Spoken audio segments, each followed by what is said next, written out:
This program is brought to you by Stanford University. Please visit us at stanford.edu.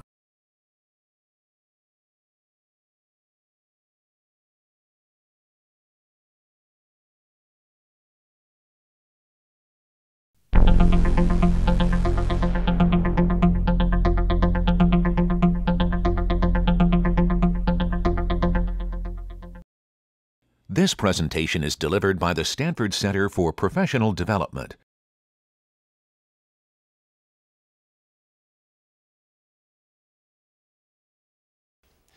Our speaker today is Janak Patel. He's a long-term friend of CSL, currently visiting. He is at the University of Illinois in Champaign-Urbana. He has a commercial relationship with HP and has participated in a number of extremely interesting projects over the year. This talk today is about CMOS process variations, a critical operation point hypothesis, and he guarantees us that this is going to be a controversial talk. Jan. Thank you, Dennis. Good afternoon. I have given this talk now in industry and also back home in Illinois just last month. And it always creates lots of fireworks. So I encourage you to interact. I don't have to wait till the end of the talk to take questions. Okay, so feel free to interrupt, and if I tell you to just wait until I show another slide, that's fine. But other than that, we can interact. So the title may seem like this is going to be about semiconductor processes or something. Nothing to do with it, actually. I myself is not an expert in semiconductor processes. My background is all digital, architecture, design, and chip testing, and so forth. So I want to talk about something that actually most people will understand. I claim that it is easy to explain this to a sophomore who has taken a logic design course. So doesn't require any background other than that. So what I'm going to talk about in about 1 or 2 slides, the current status as is understood by the semiconductor industry, and then immediately go into the new hypothesis that I'm going to propose.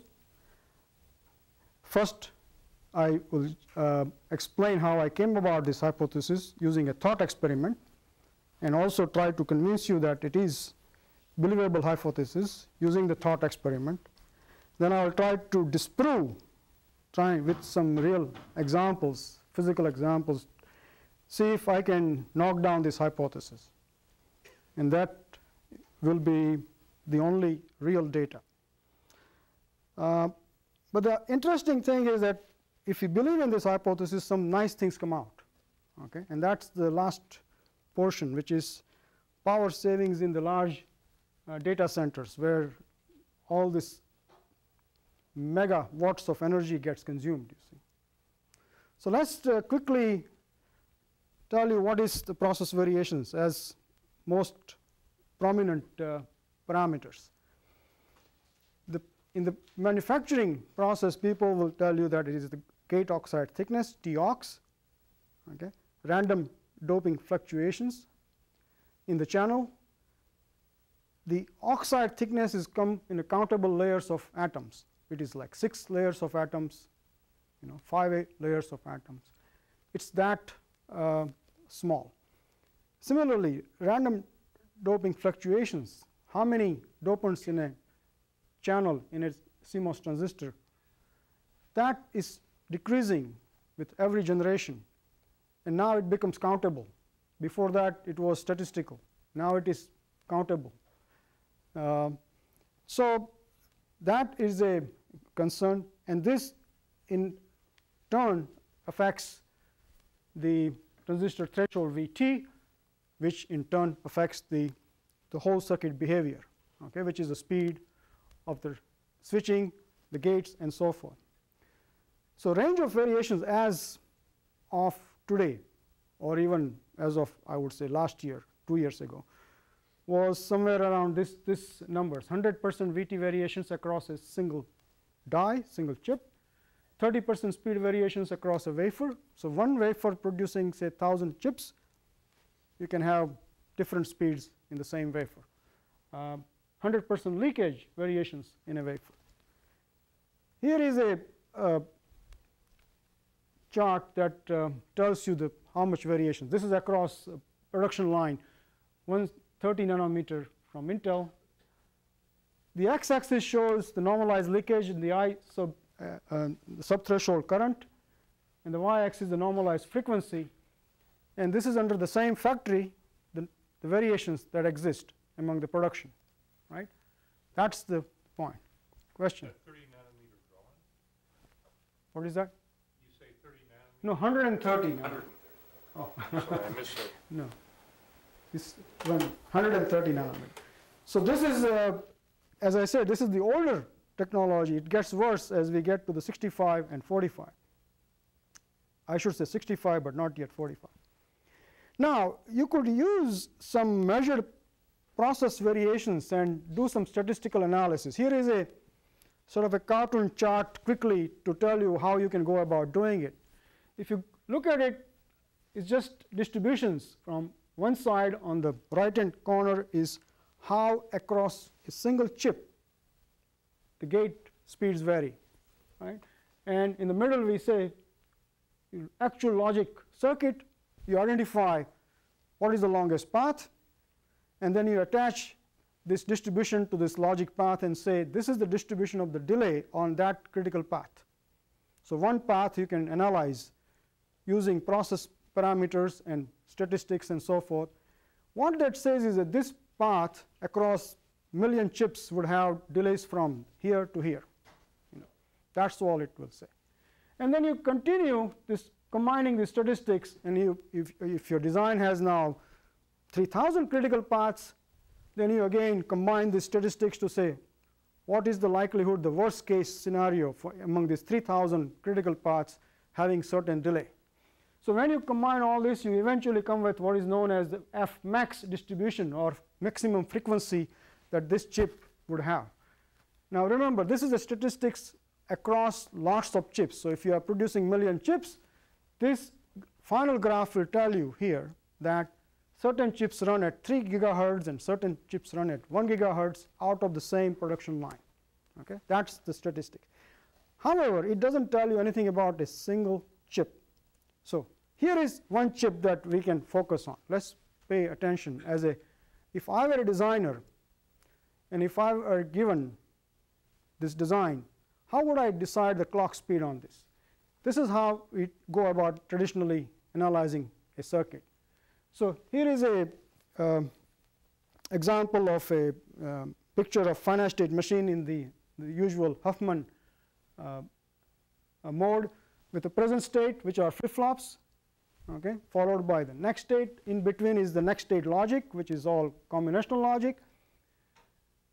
You compute the delays through this combinational logic when the state changes and it starts launching transitions, eventually reaches the transition at the output.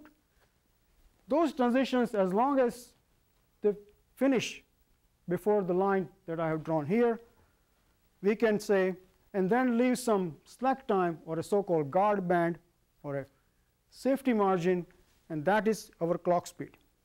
Okay.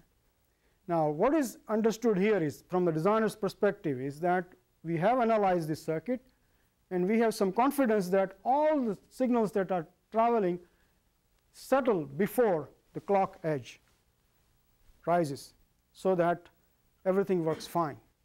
Now what goes wrong in the normal manufacturing? Lots of things. Remember, this is a desired gap, which is the guard band. This guard band is shrunk if you have too much process variations, because now the sigma of variation says some signals will be slow and they will go to the right, and they might bump into the clock edge. or worse, they might even go over the clock edge, because this is statistics, right? It's process variations across from one to another. Now, you can also think that if I were to design this and then I turn some knobs, as an example, if I increase the clock frequency, this clock pulse moves to the left. Again, it bumps into the signals, right? Same thing, another knob I touch, which is the supply voltage. If I decrease the supply voltage, the signals become slower. Then this yellow part elongates and goes again, bumps into the clock edge. So similarly, other parameters I have shown here. One is an ambient temperature rising. That would slow down the signals. Gate and pin switching rates, which is how many gates in the circuit simultaneously switch, which has to do with the demand on the power supply, which is instantaneous dI/dt, the current pulses, how much current it consumes, and that would also slow down transitions. Okay? And finally, there are effects, that is oxide degradation, which is years of aging, that also slows down. So all of these factors can shrink this, or even in the worst case go over this slack time and can produce wrong results. Right? So that is an understanding that most people believe. So now what researchers are thinking is that if the processes are getting worse and worse in the sense of sigma variance, okay? So you saw the bell-shaped curves, right? It gets broader and broader. If that is the case, then what will happen is, so this is the x-axis is all of these factors that reduce the guard band. So including the, and here the same things I have written, clock frequency up, supply voltage down, and so forth. So the belief is that if we do that, some signals will cross over into that guard band and produce errors. Now the error rate will increase if I continuously pressure that guard band, right? Increase the process variations, or my knobs, which is clock frequency increase, reduce the voltage, any of this. But remember how many errors we are talking about. The hope is that this is only few signals, maybe 1, 2, 3, 4, 5, 1 error per hour or 1 per day or something. This is the rate we're talking about. If that is the case, then we can protect it. And lots of research goes on, by the way, in this area, which says how are we going to cope with the increasing process variations. Here is one way. We said, let the errors occur, we will take care of it, because we know how to take care of the errors. How? All the known techniques, from error coding, and then there are newer ones that come which actually detect whether the signals are arriving late. How do we do that? By providing 2 flip-flops per single flip-flop. One is sampling the data slightly late, and one is exactly on the time. If these two differ, then we know the signal arrived late. Okay? That's an idea that is among all of this, IROC, Razor, Bizer, which are the names from the researchers. Almost always ends up having 2 flip-flops, one sampled late, one on time, and then compare these two. That's the idea. Error coding, of course, is well known. Right? We could do on the state machines and the flip-flops, do the parities, or in terms of arithmetic codes, TMRs, time redundancy, and all of this. So we know that we could protect, and maybe we can continue on the Moore's law and not worry about this increasing process variations. But this is assuming that graph that I just showed you, that few signals cross over and get errors. What if the error rate is massive? Now that's the question. None of the techniques shown here are useful for massive number of errors. Okay? So what I want to establish is that maybe such scenario doesn't exist, then I'm fine. I will continue using all the known techniques. Right? Of course, the question is, are massive errors possible at all in a well-designed circuit? Right? If such things happen, then we are out of business. So let's talk about this in the next 3 slides or so. I'm going to convince you that massive errors are possible. Let's take an example of this is happens to be a chip, graphics chips, 1 gigahertz, okay, million flip-flops. Million flip-flops looks a lot of flip-flops, right? Normally, microprocessors do not have that large number of flip-flops. Microprocessors of today's will have of the order of 400,000 or 500,000. But ASICs tend to have a large number of flip-flops, which is in the routers, in the Cisco type of chips, graphics chips, and they have lots of tables of various temporary buffers and so forth. So that is why the number of flip-flops in the this is not counting memories, remember. This is not about the caches and the RAMs and so forth. This is just the logic design part of it. So million flip-flops. Take this, so we're talking about 1 gigahertz, which is 1000 picosecond clock cycle time. What I want to ask you to do is take this 1000 picosecond, this is drawn on the x-axis, and create a bin per picosecond, so 1000 bins, and throw this flip-flop in a bin number 30 if the longest path that arrives, the longest signal time it takes to reach that flip-flop is 30 picosecond. Right? So we distribute this way. We know from timing analysis or from synthesis reports and so forth how long it takes for individual flip-flop for its input to arrive. And here is some distribution. Right? I didn't want to draw 1000 bins, so I reduced it to 10 bins and collected 100 picoseconds, 1 to 100 picosecond, all the flip-flops. So what does this say? So let's look at the 600, the number, which says that 200,000 flip-flops in this design have signals arriving no later than 600 picosecond. So they have plenty of leeway before the clock arrives, right? That is, the slack time is 400 picosecond. The slack time reduces as you go towards right. So the flip-flops in this bracket that I showed you, very close to the clock edge, in the 900 bins and the 950 picosecond, there are few of them, 50,000 or 75,000 flip-flops, which have signals arriving very close to the clock edge. So these are the flip-flops we should worry about in terms of if process variations or the clock frequencies or the reduced supply voltage, any of this happen, these are the flip-flops that might get into trouble, right? Because everyone else has a huge leeway. So, but that's one distribution. What about, is this a likely distribution on the same design? Here, again, look at the flip-flops that are closer to the clock. Here I say this is of the order of what, 350,000. Flip-flops are closer to the edge. Now here, some of you, if you are designers, you will know which of this is more likely scenario. Okay? If you are a designer and if you have used synthesis systems, optimizers will almost always, to save area and power, optimize, equalize the paths in a circuit. Okay?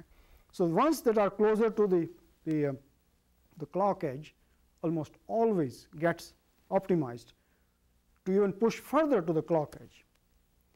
This in fact saves power and saves area. So this is a more likely scenario, which is close to 300,000 flip-flops are closer to the edge of the thing. Now it doesn't matter whether you optimize your circuit or not. You can live with this, which says only about 50,000 flip-flops are closer to the edge.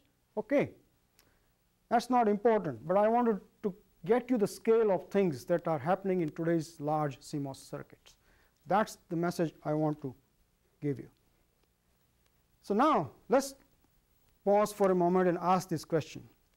I'm not interested in all the flip-flops which are on the very long slack time, which means all the signals arrive, and there's plenty of time before a clock arrives. So let's look at this yellow portion. How many flip-flops? We looked at these two scenarios in the previous design. Any particular design? So we could debate this, right? Is it 200,000? Is it 100,000? Is it 50,000? It doesn't matter. Just focus on the number of zeros. It is huge. That's the point I want to make. This is still 4 or 5 zeros. It's not whether it's 500,000 flip-flops or it is 50,000. Okay? So with that in mind, let's pause this thought experiment. So I'm going to go through this and see if all of you believe this. So here is a thought experiment. Let's conservatively assume that 100,000 flip-flops are on critical path, right? Now this is only 10%, and I told you if you are a heavily optimized circuits, you're much larger than this number. Now consider any of the following factors that we considered earlier, which is process variations, increasing clock frequency, decrease supply voltage, right? Increase the gate switching rates, any of this. What could happen? And now also remember, in normal operations when you're computing, not every flip-flop changes state. Means not everyone is receiving signals.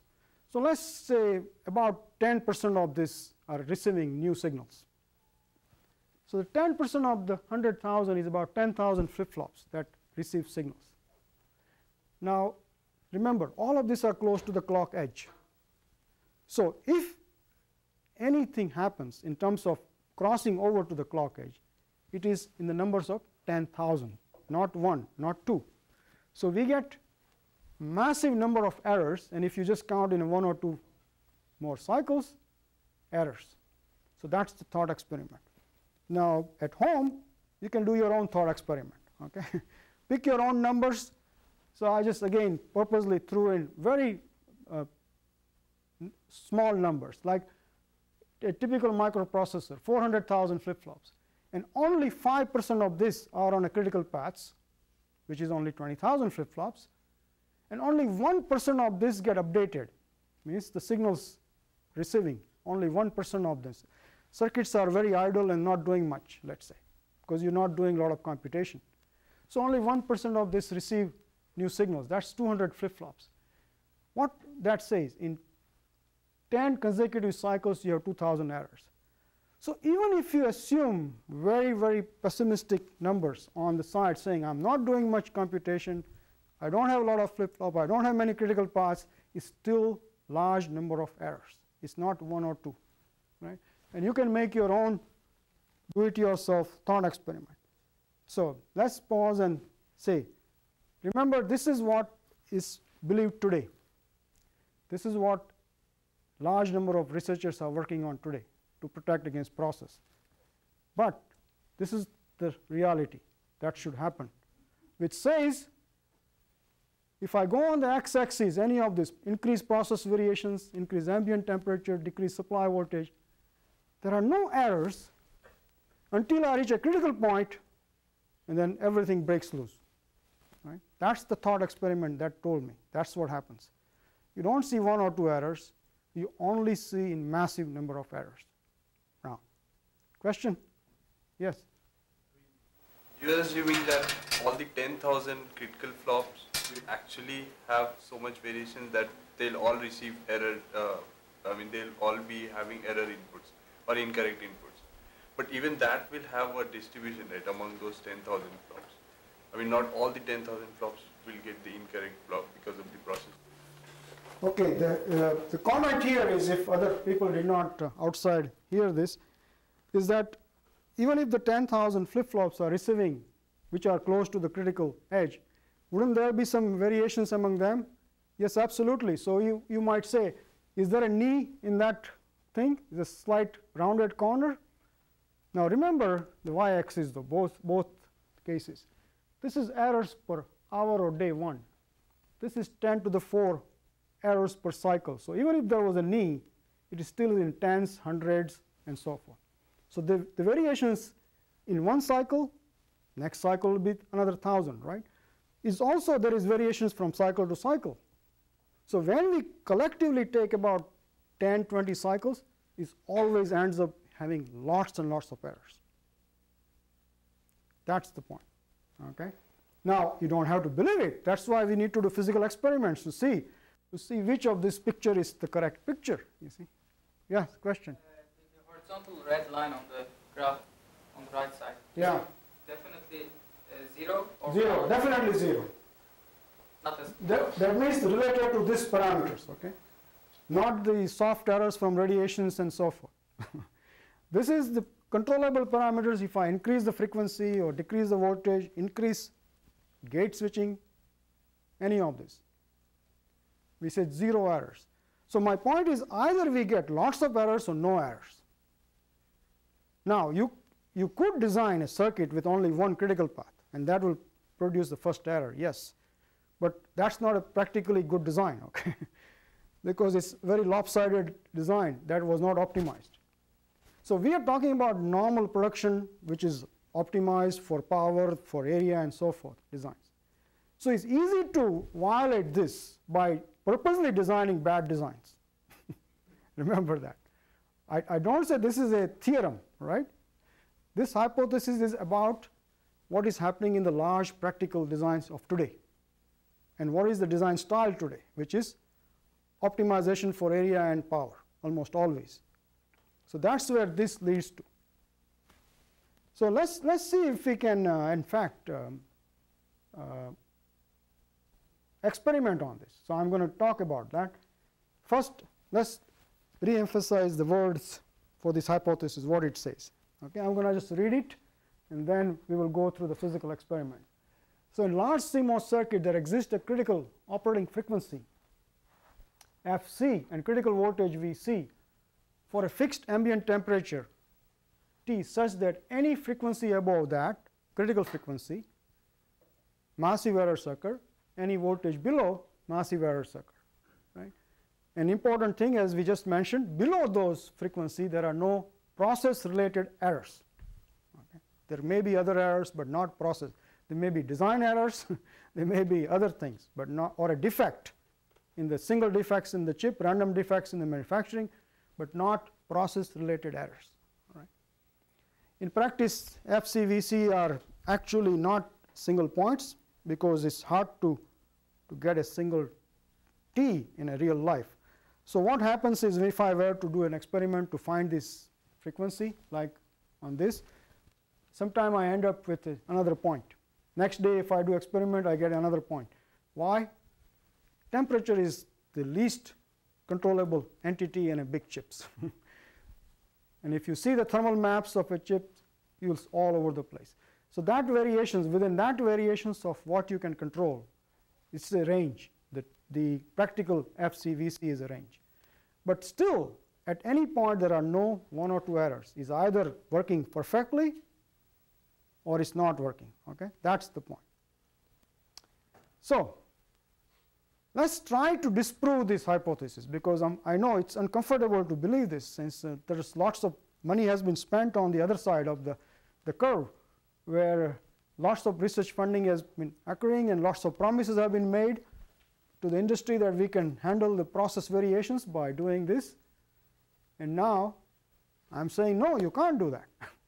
Either it works or it doesn't work, right? It is, and also the message is that you can run at the, drive at the edge of the cliff without fear of falling over because there are no errors. So go as far as you can, go to the edge and no worry, no errors. Works perfectly. So what I try to do here is try to actually disprove my own hypothesis. And I'll go through this quickly in 2 experiments, 2 microprocessors. One is a power PC, which is the most extensive experiments I did over 6 months period. It's a 2.5 volt, 233 megahertz, so it's an older processor. And a more recent one is the Pentium M with a 1.3 volt and 2 gigahertz. Now I don't have a whole lot of control in process, right? So I'm going to mimic this using the other parameters that I mentioned, either frequency or the voltage or the temperature. So let's talk about the power PC. So my control in this time will be just the voltage.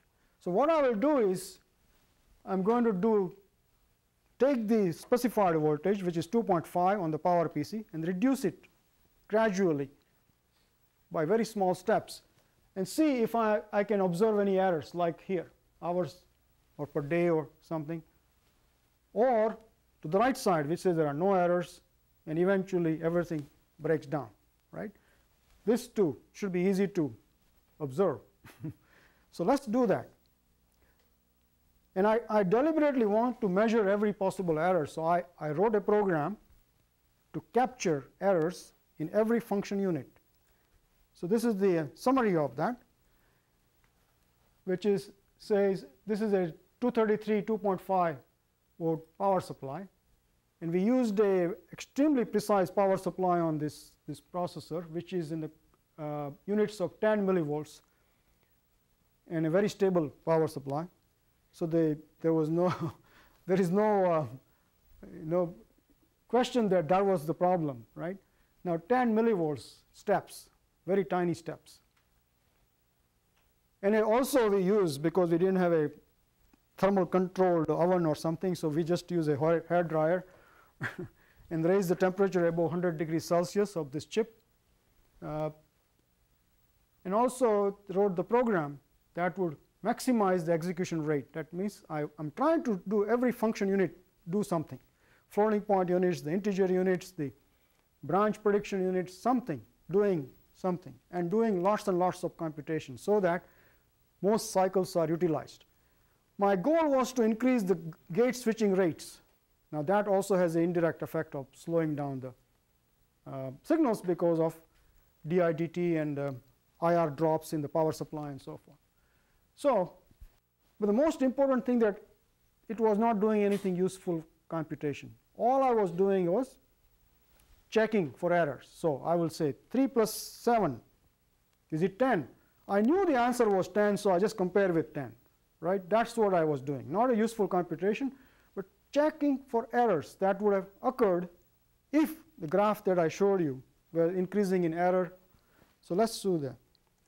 This table simply is to show that we were successful in keeping it busy. On the right side, it says we have 200 million operations per second of floating point, 250 millions of logic operations, etc.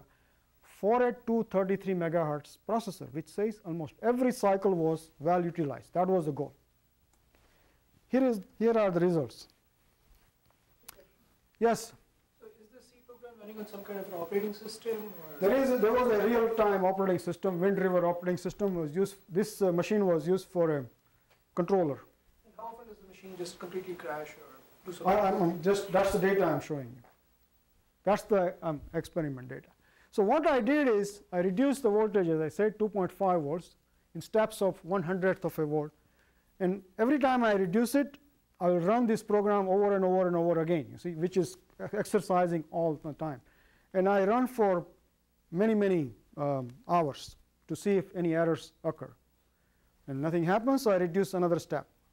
So it's over a long period of time we're doing this.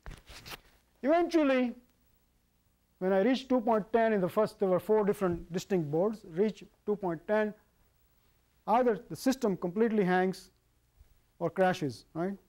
Which means there are no signal activity coming out of the pins. Now remember, I have no internal observation. This is a chip that is already designed. And so the only observation I have is to user registers, which is I am trying to do. Now I did my best to report the error as soon as I find it so that we don't have to, it doesn't propagate into more serious errors, correct? So the propagation was prevented by instantly stopping the processor, taking a trap and getting it. So this was every attempt to capture the error as soon as the first one is found so that it doesn't crash. But this is what I found. In 6 months of time, not a single error was ever observed in the user visible register. So I miserably failed at debunking the hypothesis. This is not a proof, by the way, remember. This is only shows that I failed to create 1 or 2 or 3 errors. That's what I failed to do. I the number of errors that occurred because of crash, I don't know how many, because it's a very catastrophic crash. So that's one experiment. This was the most extensive one. The next one is the more recent one, which is the Pentium M that exists in the laptops, speed step technology. It has a multiple voltages and multiple frequencies. Here I did not write my own exercising program. I used a off-the-shelf third-party software, and it's actually it's like a power virus, that software, which is trying to raise the temperature of the chip, and it claims it has successfully raised temperature of the AMD processors and the Intel processors by substantial number of degrees, you see, which is to keep certain part extremely busy, almost no idle cycles whatsoever, and do lots of gate switching by appropriate data thing. So we using that, we reduce the voltage. Now here is something that exists in some of these processors that you can write into a register the actual voltage you want, and it's the controller, the voltage regulator supplies you that voltage. So that's in the steps of 16 millivolts. And a similar experiment, so at 16 millivolt I will reduce it and let run normal processes on my laptop, which is to say browsers, the mailers, and this program as well, and keep doing this, another 16 millivolts, another 16 millivolt. If I can find an error or an operating system takes a trap, I would know. Well, it keeps happening, and I could not find an error. As soon as I reached 1.05, which is the step, it crashed.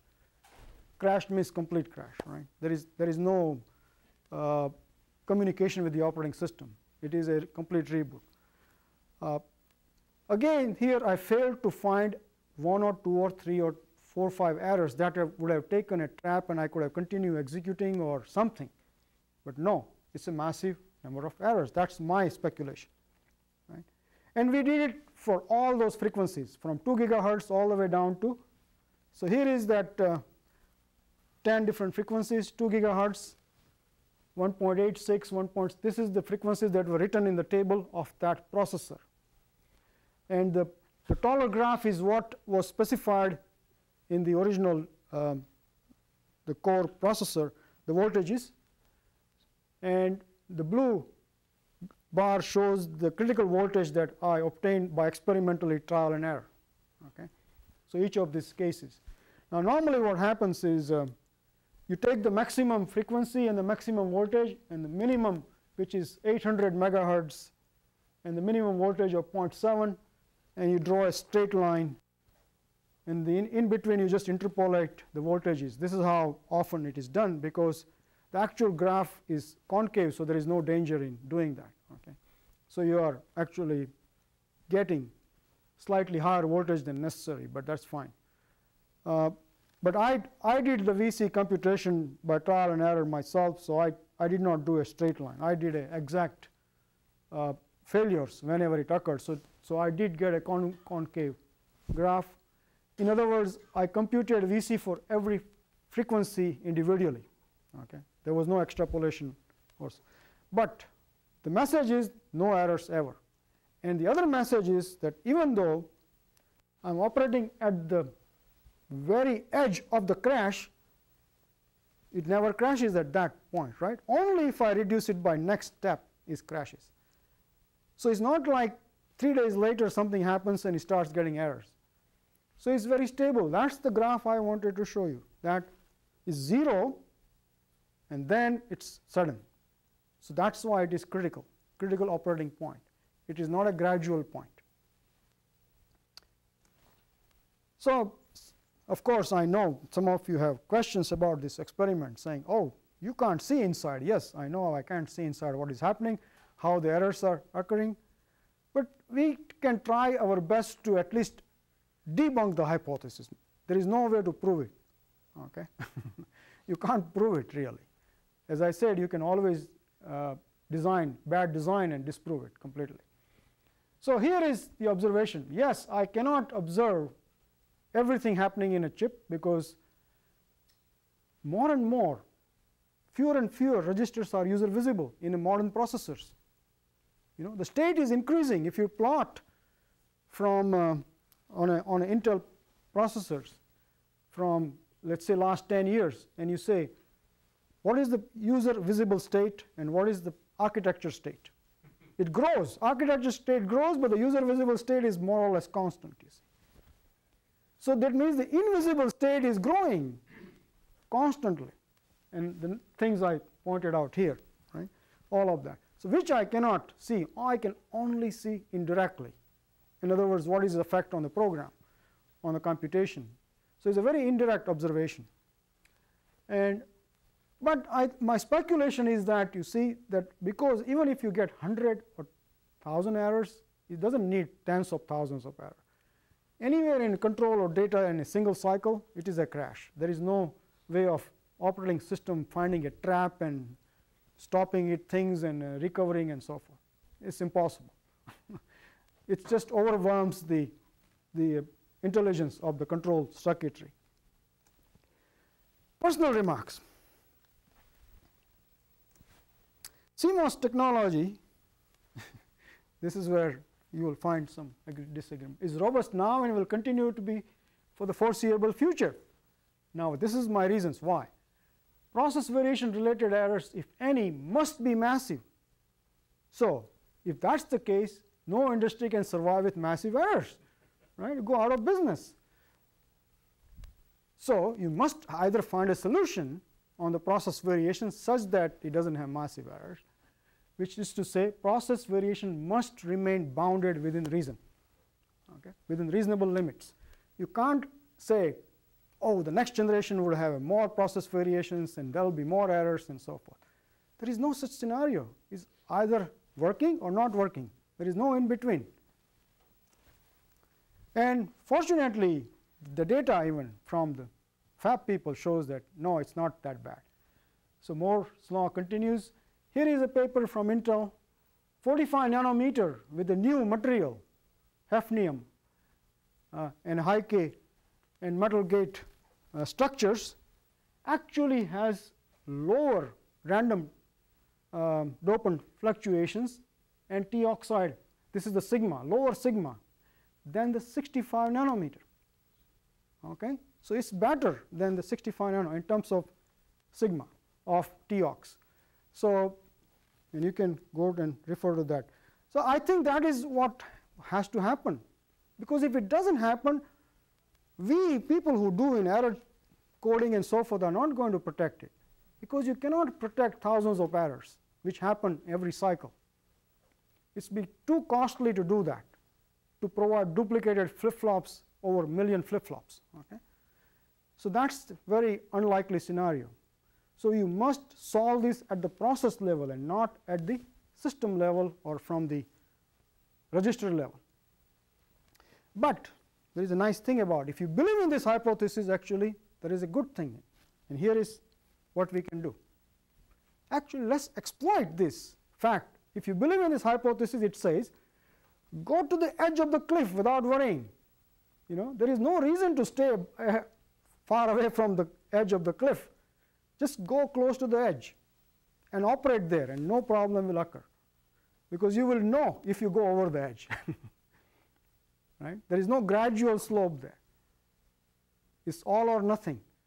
So what I say is that, in fact, let's do a critical voltage for every frequency when you have these large data centers with thousands of microprocessors. Right? Every microprocessor, just experimentally compute the VC and operate it there.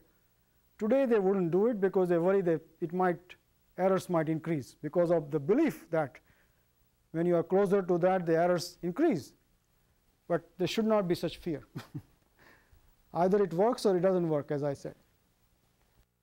In the future, in fact, when you have hundreds of cores per processor, it will be good to have each core itself to having its own critical frequency voltage computed experimentally and do that. So that's the nice thing about, if you believe in the hypothesis, that we could actually save power. There is no danger of operating at close to the edge. That's the point. And here is that example of the Pentium that I take. If you believe in that, and if you operate at these frequencies at the critical power, critical voltage, this is the power saving, dynamic power saving in that Pentium, in that laptop. Now, some people have reported that, yeah, even the fan goes off when you do that. So if you want to play with this, go on the website and find not the gamers who try to increase the clock frequency, but there are people now called undervolting. How to do undervolting on your chip, and there are ways to do undervolting. Okay, and it's cooler. It will run cooler, and battery may last longer. Everything. So that's actual 33% in every case, except the lowest frequencies, which is 15 to 20% power saving for this Pentium. Now you would say, why doesn't Intel do that? I know, but I don't want to answer that right now. Future research for some of you who want to do this, this is not a done deal yet, because it's a trial and error and how to find this FCVC. Let's do a little bit more studies and see if the hypothesis can be proven, right, either through experiments or simulation. Online test, offline test, self-test to self-calibrate. You know, your own laptop will calibrate where to operate at what voltage, but its own way. I mean, that would be nice. So with that, let me wait for questions and comments, and by the time you're thinking, you can enjoy my time for some pictures. Yes? Your experiments were very non-noisy, if you wish. Namely, did a crash, no error. People have been doing shmoo plots for a long time, so companies make these chips, know all this. So I'm suspecting now that they actually know your experiments, and they simply shut the machine down when it reaches that limit, before you hit the shmoo plot. Don't you think that's what's really happening here? Well, you know... Otherwise, why would you get this deterministic behavior? But if you, I mean, by the way, I have given this talk at those spaces, and this is not accepted, what I just said. It's not easily accepted. Well, marketing would like that. No, not marketing. This is in the test floor. I'm talking about people in the group who do this thing for a living, is to decide what clock frequency we should run this chip as. Okay, that's the speed binning people. So how did they explain that? Well, okay, here is so now that you asked me, I can give you a little bit insight. It's possible that certain chips will fail on a certain particular functional pattern, and they know that, and so therefore it says we can't operate at that voltage. Now, it's possible that No, I'm saying that because they want to guarantee that it works in all circumstances. Yes. And I haven't found that circumstance where it fails, is what I am saying. So that's what their contention would be. It's a, well, yes, it's a, it fails only occasionally. But you see, you're not maybe exposing that chip to that computation, which is probably true. But if that was the case, this is what happens. They will say, okay, my customers are reporting that this particular functional computation crashes the chip, and they get back that functional sequence. They analyze what's wrong with the chip. Often they find it's a design error where one critical path was miscalculated, right? So they fix it in the next generation, called production run B. So the next production run, that path is gone. Now, the customers, major customers in data centers will say, ah, this fails on this patterns, this chip. What's wrong? So they get back those patterns, and they again do analysis. And this time they find maybe 100 things wrong. Means 100 critical paths that they could adjust and redesign a little bit. That's the production run C. Now there is no fix possible, which means almost everything is close to the clock edge, you see. So that's how things work.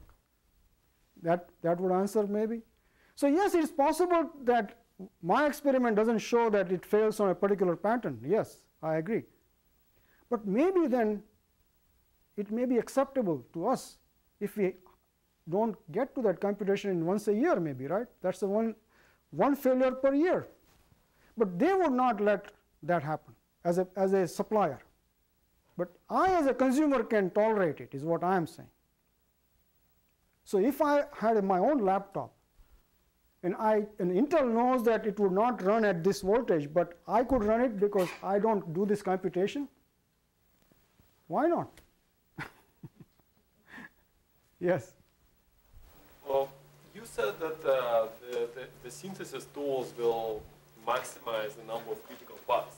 This is just an artifact, right? No, I didn't get it. Say it again. You said that the synthesis tools will maximize the number of critical paths. Correct. But this is just an artifact of the algorithm, right? Mm-hmm. And in fact, well, I think last year there was a guy here who defended the thesis, which basically argued that this should be changed, right? And that the paths that do not need to be critical, right? They can be done a little bit faster, mm-hmm. and then the number of real critical paths will be reduced, and therefore this statistical variation will right. be a lot smaller, and therefore you get better frequency impact, right? So for those cases, that might be different. Your picture might be different. Okay, I don't know whether everybody understood this comment. So there is a possibility that what we consider optimized design are not truly optimized if you push all the critical paths close to the clock. Is it possible to have a better design if we have a more even distribution, like a bell-shaped distribution? And that's the statistical answers, which says related to yield and so forth. Okay? It's very hard to justify in terms of pure area and power saving. You can always take a given chip with only few critical paths, right, and make them faster, and you can run it faster, much faster. So if it is countable number of critical paths, you will optimize it and either make them faster, or retime it, borrow clock, many tricks people do. But you don't suffer performance for 2-3 critical paths. That would not be easily justifiable. So I know people have been talking about it. This is the state of the art. He said that's not how we should be doing design. But they haven't made a strong case saying somehow this is a bad design.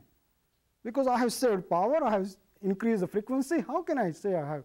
Yes, yield is a different issue now. This is where things in a statistic sense, if you design 1,000,000 chips, how many of will run at this, how many, and so forth. There the process variations come in that statistics. So now we're getting into business decisions rather than technical decisions, you see. It says, when I produce 1,000,000 chips, how many I should have this frequency, how many at this frequency, how many at that frequency. But purely from point of view of performance and power, I don't think there is a justifiable argument to not optimize and equalize the path. In fact, he argued about the paths within a single chip, because you have variations, you still have random variations within a single chip. Correct. And if you do this Fmax calculation without, or optimization of your circuit without taking into account these variations, then you get one circuit with a lot of critical paths. But at the end of the day, it would be worse than if you don't push all these paths to the critical edge. Could be. I think that case has to be made. I'm not completely closing that, you see. Okay. Yeah, that case has to be made. Yeah, but the way it exists today, the state of the art, is what I am presenting. So it may be a way in future which says don't optimize, and maybe we win. No, it's just a different way of optimizing. I agree. I mean, I'm just saying this, it's a different way of optimizing. It's a different optimization. It's a different optimization. Yes, I agree. Question? So this, if the hypothesis is true, there's a bunch of circuitry that could just be thrown out because it's not actually saving you anything. All the attempts to protect you to detect the parity, the self-calculation, all that stuff, which is trying to fix single errors, just get rid of it and just wait for the crash. No. But see the errors, good. I hope people understand. Should we throw away all the error detection? Well, remember, all the focus I have done is the errors resulting from process variations, not from radiation, single event upset. They continue to be a problem. So yes, you need those protections for the. Only for huge bulk things like memory. Well, bulks like memory, maybe flip-flops also occasionally. So because the large, indirectly, million flip-flop is a large memory, right? So this is where the issues are. Whether you can tolerate the, and this is an issue that, some people pay a heavy price for it because they are flying in the airplanes or higher altitudes. And if you talk to IBM, he says 1 error in 10 years is too many. Why? Because you multiply the number of machines, is becoming 1 error per week at some of their machines. Okay, so you have to, when you start counting the numbers differently, yes, those matter. So I'm not saying don't use error detection or error correction, but don't think that you can protect against process variation using error detection. That's the message I want. So there are different styles of logic design. The one that you've been talking about is clock CMOS. There are those of us who might, in a moment of weakness, advocate self-timed logic or asynchronous logic of various sorts. Yes. With the ability to put very large numbers of transistors in a very small space, and acknowledging that there is an overhead involved with this sort of logic, it would seem to me that perhaps what you're really arguing for is asynchronous self-timed logic, something to get rid of the timing entirely. I think if you can, as you said, in the moment of weakness, you could make a case if you had a good proof of concept saying it in fact saves power. I don't think it has been tried, by the way. The whole asynchronous microprocessors have been designed, as a proof of concept. See if we can save power, self-time processors. Caltech had a project on this, Several processors. Yeah, but I don't think any of them could show that they could save power. We'll take that off. Okay. Now, the other point I observe is that even when you have a small number of critical paths, your same argument holds. Yes. That is to say, basically, the timing for the critical path is, in fact, the critical point at which failures start to occur. Whether they occur grossly or not depends upon how clustered the timing errors are. Right. If you have a large chip with a broad distribution of timing errors, then you get massive failures. If you have a very sharply defined peak, then you only get a few errors. Correct. They're all errors, however. Right. And they're all timing dependent. I do know of several processors which have, in fact, adjusted clock and operating voltage based on a test chip, the test device on the chip itself to determine at what point the voltage in the clock should be set. Yes, people do that. They put self-monitoring structures. The classical example is the ring oscillators and so forth. But no, better. I'm just giving you. This is just to give the audience the idea of it. But I think when you talk about a large chips, the reflection from one corner of the chip to the other is not easy to do. That projection is not easy to do today, and that's why I think it's not. You need lots of sensors, and people have proposed that. They put lots of sensors around the chip to monitor what is the signal propagations. Possible, yes. Why don't we? Time. Questions? Oh. Is a crash necessarily multiple failures, though? I mean, if it's one failure per cycle, you're cycling so fast, you can't tell how many cycles it took to crash. I agree. But see, here is the point. Let me address that. When you do lots and lots of experiment over 6 months, there is at least a situation if there was 1 or 2 errors, then you will capture it.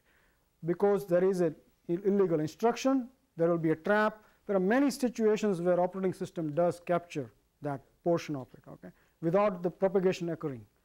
But that never happened. That's my point. So yes, you're right, there could be one errors in every cycle and you don't notice and it crashes. But most of our monitoring did not let it happen. You see. We tried to exit as soon as the first error was detected. Yes? What's the technology for testing your hypothesis? I mean, I run this big piece of code and it doesn't crash. How do I know if it did the right thing? I'm sorry, I didn't get it. Say it again. How do you know your program is producing correct results? Oh, I have written the program with the correct results in the tables. So I compare with the correct results to check, you see. That's what I've done in the very extensive experiment. So I know what the correct result is. But I check. So I do a floating point, I do integer multiplication, division, all of them. I have lots of tables. And I pre-store those numbers to compare. That's one.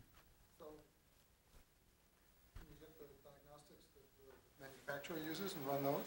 Well, if you want to know, there is a way to do this is actually in a manufacturing floor, in the testing floor, where you could freeze the clock in the middle and then dump and scan out all the flip-flops, you see. This is doable in a manufacturer's floor, but and they told me they would even try to do that, but they haven't come back to me. Yes, it is possible to do that. So what we do is you run the processor, and then you increase the frequency or let's say decrease the voltage.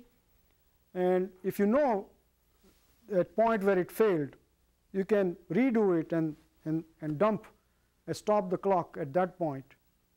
That means redo the experiment. And you note down the cycle where it stopped and dump out all the flip-flops and see how many made errors. And if it 10,000, then we know, yes, that's what is happening in one cycle. When it's easy to go by scan, dump the observation, but non-trivial practical. Yes? How long would you think that it should take to figure out the critical frequency and the critical voltage of the core? In the Pentium case, because the resolution that I did was 16 millivolts, it was an easy step. Either it worked or not worked the next step. Now, temperature is another issue. If it was very cold, maybe I could have reduced another step, you know. So, yeah, it's possible. But right now, but that's an open research problem. What is a good test to tell me that this is the right voltage? Okay. Any other questions? Okay, well, thank you very much. Okay, thank you.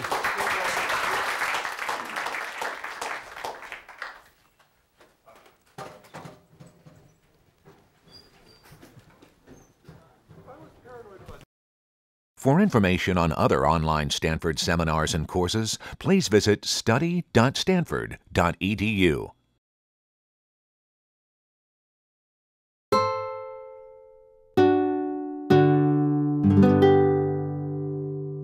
The preceding program is copyrighted by Stanford University.